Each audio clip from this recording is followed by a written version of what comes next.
What is up, everybody? Kika06 back with another test video of the Ryzen 7 8700G, and right now we have Path of Exile 2. But before we hop into that, I want you guys to know that the links to every single part in my test rig, as well as the link to my Discord, are going to be down below.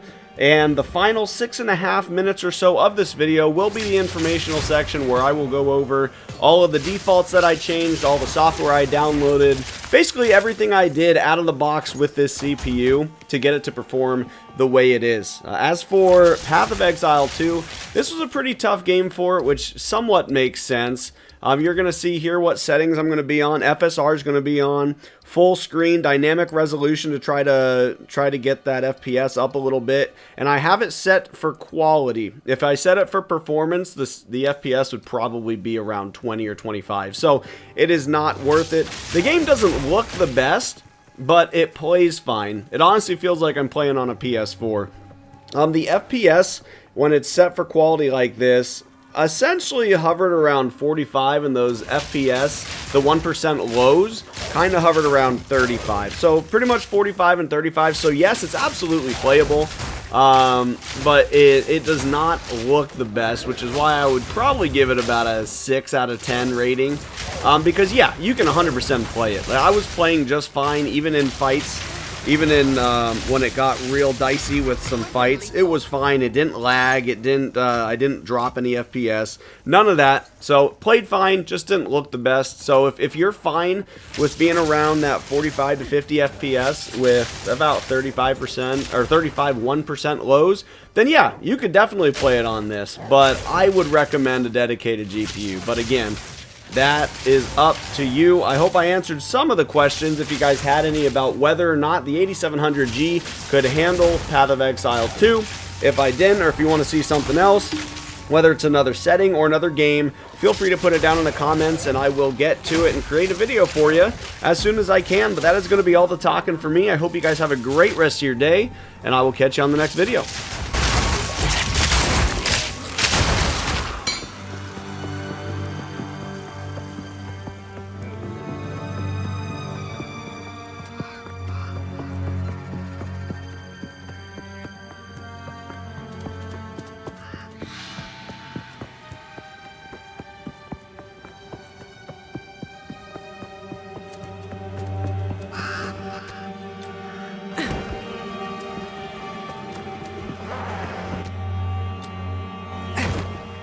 You have no time.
Lethal.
What is up, guys? If you made it this far, thank you so much. I appreciate it.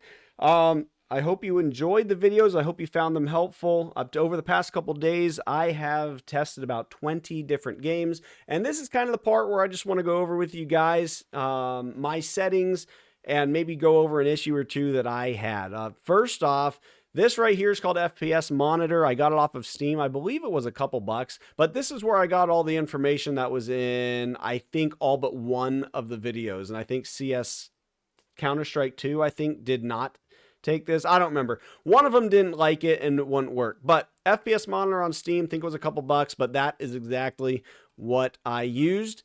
As for this is the Adrenaline. This is the AMD Adrenaline app that you will need if you are going to get the CPU or any of the G series from Ryzen.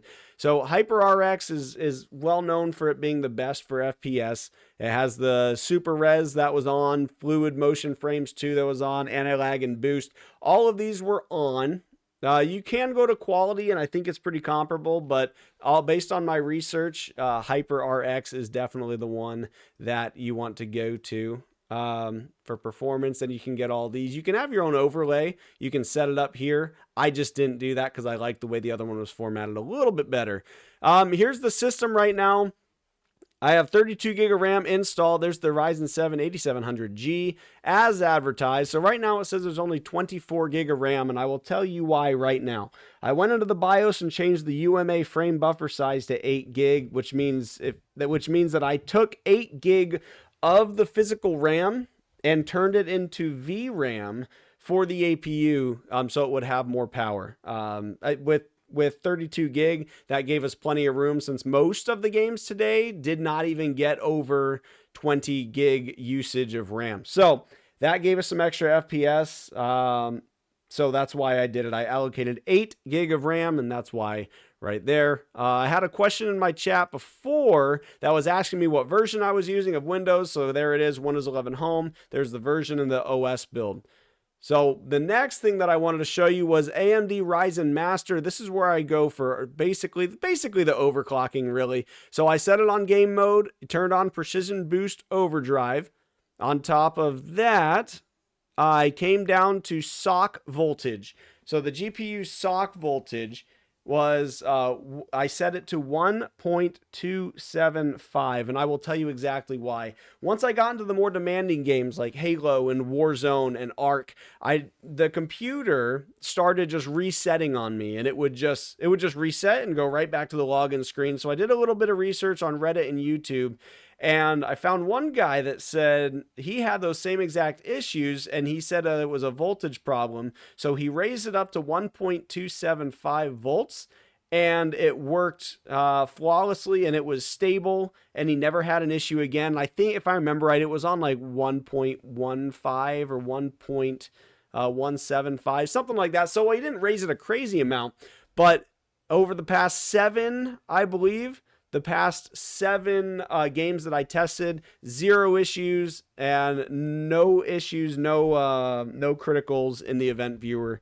either. A couple other things in the BIOS, like I said, I allocated that VRAM. I made sure that the resize bar was enabled. I set the F clock to 2500 and the U clock was at 3000 because I used 6000 megahertz RAM. And XMP was on for this, by the way, in case you were curious. Let's see what else I have for you guys before we go out. So that FPS monitor app that I use, it showed the 1% and 0.1% lows. And I just want you to know that the first 20 to 30 seconds after I changed to a different graphical setting, it kind of resets that. So the first 20 to 30 seconds are not trustworthy. So if I switch over and you see, oh, it's only 5 FPS for a 1% low for 25 seconds. That's awful. It was not that bad, which is why it went from 5. In most cases, it went from that 5 FPS or 2 FPS all the way up to 30 or 40. It just had to reset, and it basically has to play catch up. One other thing I wanted you guys to understand, all of this testing was done on a 27-inch Asus TUF curved 1080p 165 hertz monitor. The frames were basically the frames were uncapped if it was possible, and if possible, every single one of these games was done in full screen exclusive. And the last thing I wanted you guys to know is that all of the recording and all of the FPS monitoring software was done on the computer while playing the game. So I did go back and I played 5 to 10 of the games over again just to see the difference in the FPS without having to run OBS and FPS monitor. And it came down to about a 5 to 13 FPS differential when the OBS and FPS monitor were turned off. When the game was the only thing running, there was an increase of about 5 to 13 FPS on average. And I know that's kind of a very precise number, and that's just exactly what it was. So that is going to be it for me. If you have any other questions or if you want to see any other games, please feel free. Put them in the comments below and I will get to them. I plan on keeping this computer for a while. I hope you guys have a great rest of your night. Don't be safe, don't do anything stupid, and I will catch you guys on the next video.